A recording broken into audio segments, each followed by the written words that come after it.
Thursday Night Football delivered on the hype, and I'm going to be honest, I don't know what happened. I know you guys saw the preview where we were like, yes, the Rams will beat the Seahawks. They will sweep them. However, up 30-14, the Seahawks came roaring back. Huge punt return from Shaheed, and Sam Darnold locked in overtime, and they ended up winning the game with that two-point conversion, beating the Rams 38-37. And now the bigger question is, can the Seahawks hold on to that one seed?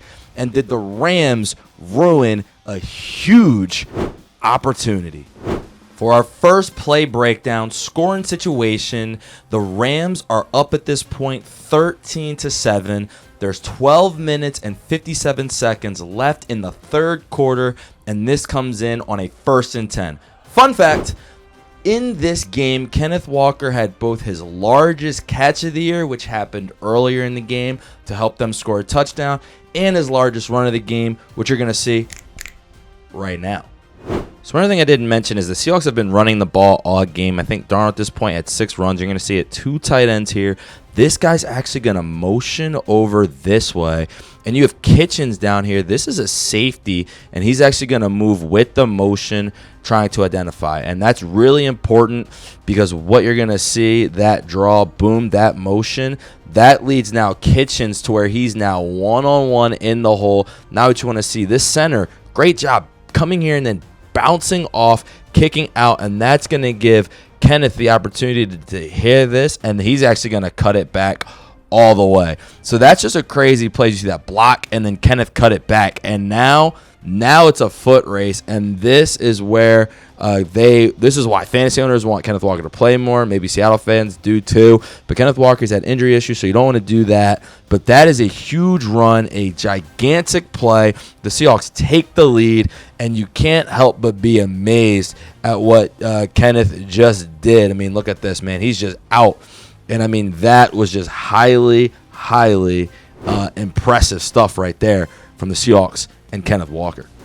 So on this next play, scoring situation, the Rams are now up 30-14 as we fast forward to 8:03 left in the fourth quarter.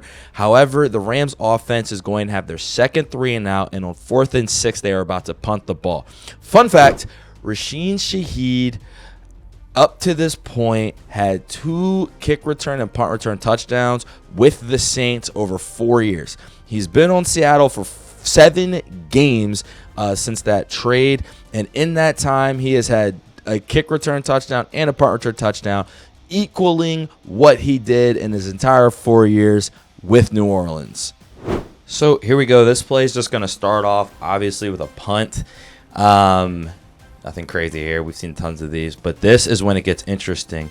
And one thing I need you guys to know right now, their coach, as Sheets are singing off, their coach is Jay Harbaugh. And look at the blocking here. You get this guy blocking and then this seal right here. And that's going to lead to Shaheed being able to get that alleyway. And that's great blocking. But this is the part. Look at all of these guys. Look at all this traffic he's in. This is just pure speed and athleticism right here from Shaheed, and grace under pressure and just running down the sideline. You see the little put the ball down right past the pylon. Now we got to look at that again. Like, that's crazy when you consider, look at where he is and just how he escapes. That's a Houdini act from Shaheed. That's an incredible play. That changes the entire tenor of the game. You can't help but to be amazed by that one. And what that does is that gives Seattle a shot. They go on, get a 2-point conversion, and now they're down only 30-22 in this game in the fourth quarter, just like that. For our next play, score and situation, 30-22. The Rams still lead. However, Seattle has the ball back and they are driving. And this is now 6:23 left in the fourth quarter and a 1st and 10 for Seattle. Fun fact, A.J. Barner had not had a touchdown since October 5th, a.k.a. Week 5 of the NFL season. This is now Week 16th, and when this game was played, December 18th. So the long scoring drought for A.J. Barner ends today. So on this play, there's just so much going on, so much good stuff from the Seahawks. First off, I want you to keep your eyes on Sam Darnold here. And what you're going to see him do is pop up, and I don't know if he really audibles, but if he did, he audibled to a great play. I mean, it looks like he does, so we'll give him credit for it. What you're going to see is you're going to see the running back come up. This is going to be a fake here, and then Darnold's going to actually roll out this way, right? So if that's the audible, good job, because fake, boom, he's rolling out this way. And now down the field, look at that. Barner wide open, and Darnold puts it on him. It's a little bit high. I complained it was high, but he did do a lot to get open. And then you see Barner hype. But we got to show you the route, too, that A.J. runs over here. So this is where A.J. Barner is. He's right here, and he's going to run just a filthy route, dude. He's going to come up this way, and because of the roll going that way, he's going to fake this way and then cut back. And I'm going to be honest, I don't know what you're really supposed to do about this, like as a safety there. I mean, what the heck is that? I mean, he cooked them. Now, he did cook them, right? Like, I mean, my goodness, man. He did absolutely cook them. But A.J. Barner, what a route, and what a huge play there for Seattle to cut the lead back to 2 within 2 minutes of the Rams. Just an unreal play and a great job from that Seattle team right there. What is up, 12th man, Rams fans and fans of the NFL at large? Welcome to the Lumia Sports Podcast. Please check out some of our other videos that we have. We also do lives as well. Right after the game, we do reactions. So check these out. We really love the we got some Madden games up here too. Forgot to mention that. So check all of those out. Please throw us a sub or a like. It just helps us grow the channel and give you more content like this. Now back to the episode. So for our next play, it's actually going to be the next play in the game. 6:15 left with the Seahawks down. Rams up 30-28 as the Seahawks are going for 2.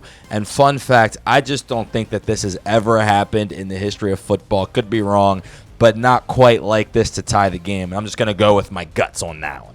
All right, so again, this next play is crazy. What you're going to see is you're going to see actually Walker in the backfield and Zach Charbonnet over here. Sharp is actually going to motion, and they're just trying to throw a quick pass to get him in space. But this guy, I believe that's Verse, comes up to flex the ball and just makes a great play. So you're going to see that motion from Sharp on the bottom of the screen coming in, and then Verse deflecting it. And now the ball is just sitting there in the end zone. So everyone's thinking, oh, okay, the play's over. Like, that was a weird play and it didn't work. However, this is hugely important because they rule that it was backwards so Sharp. We can't just skip over that. That's the play that ties the game right there. Sharp going out and picking up this football is actually what gives Seattle the lead. Let's look at it again, and you'll see that, yes, indeed, Darnold did throw this backwards on trying to throw that screen, and it ends up being the best thing that could happen to them as Sharp picks up the ball, and probably unbelievably that ends up tying up the game, and now it's 30-30 in a 2-minute span with still 6 minutes left to go in the fourth quarter. Sidebar, we're not going to show you any plays from the other side of the ball. And even though Matthew Stafford, he was great, 480 yards, 3 touchdowns, and Puka Nacua went off 225 receiving yards, 2 touchdowns as well, and he was just going in. I think the Seahawks defense played really, really well in this game, specifically when you consider that the Seahawks crowd was booing the offense. That's how inept they were early in the game. They had only thrown 6 passes, but the defense had managed to keep the Rams lower scoring, at least in the first half, 13 points. And they got crucial 3-and-outs, which is why there's only a minute left in between that last sequence where Shaheed got the touchdown, defense went 3-and-out, and the offense got the ball again. And that's how they were able to get that run. However, they do let up a touchdown in overtime as we fast forward. And now the scoring situation, the Rams are up 37-30 with 3:13 left in overtime. And this is now a 1st and goal. Also, at this point, it has been pointed out that if the Rams were to tie, that would help them out because they had already beaten Seattle, and they would be able to stay with that division lead. However, for Seattle, because they lost to the Rams, needed to go for the jugular and get this win. Fun fact, JSN throughout the season is third in league in catches, third in yards, and first in yards and third in touchdowns with 10 touchdown receptions, which he would get in this game. So top 3 in all categories. The Rams actually did a good job holding him in.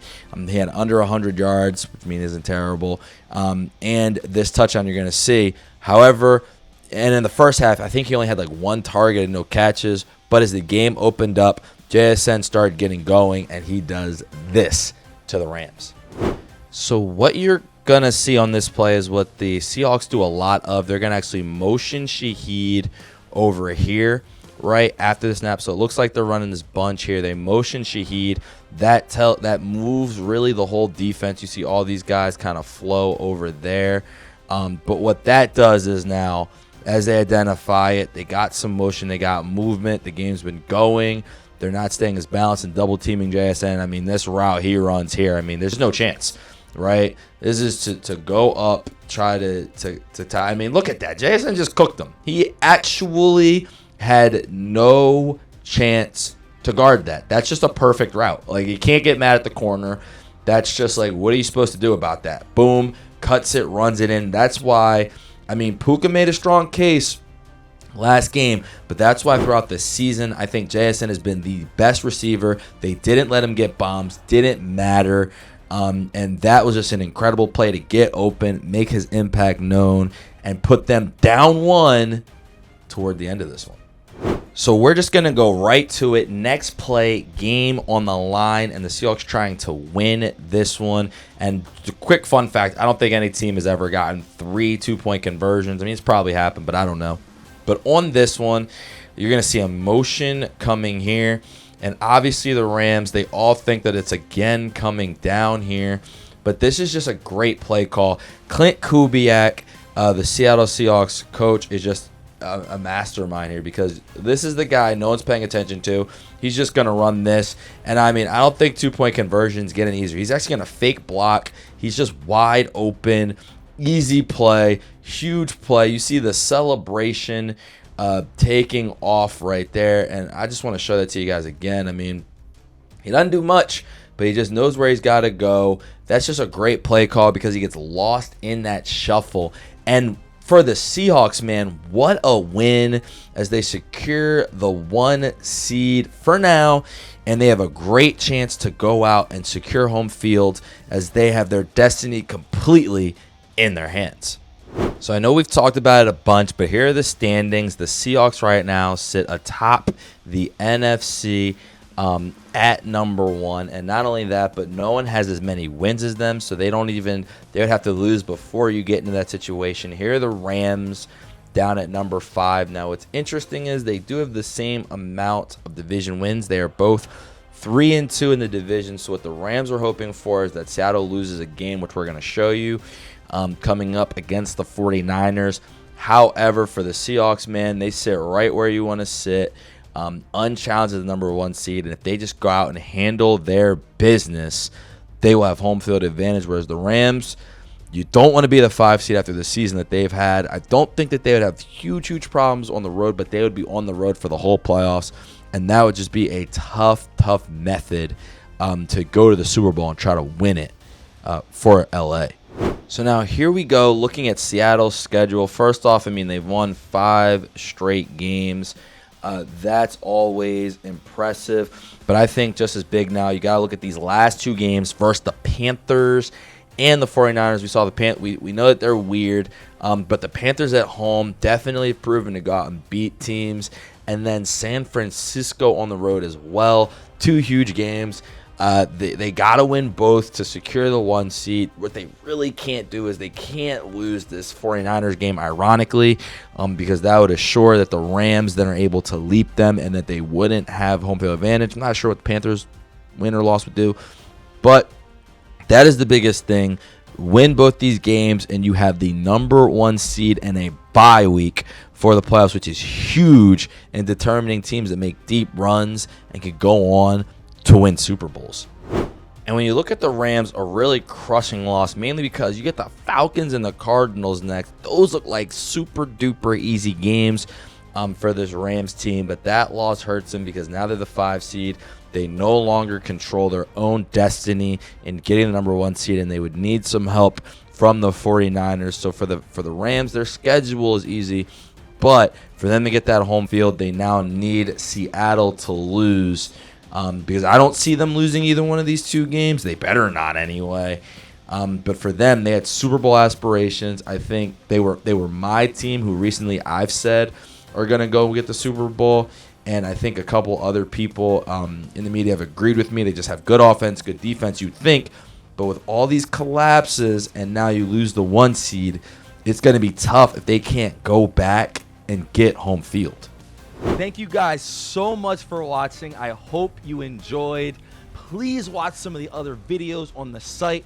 I've created a playlist with each and every football team, and every week we will be going over those games. I'm really loving this, enjoying it, and hoping you guys are as well. Of course, like, subscribe, and if anyone wants to sponsor, we're looking for Lumia Sports Productions is looking for sponsors. Shout us out. We will shout you out during the video. Thank you guys again for watching. Have a great day. Enjoy.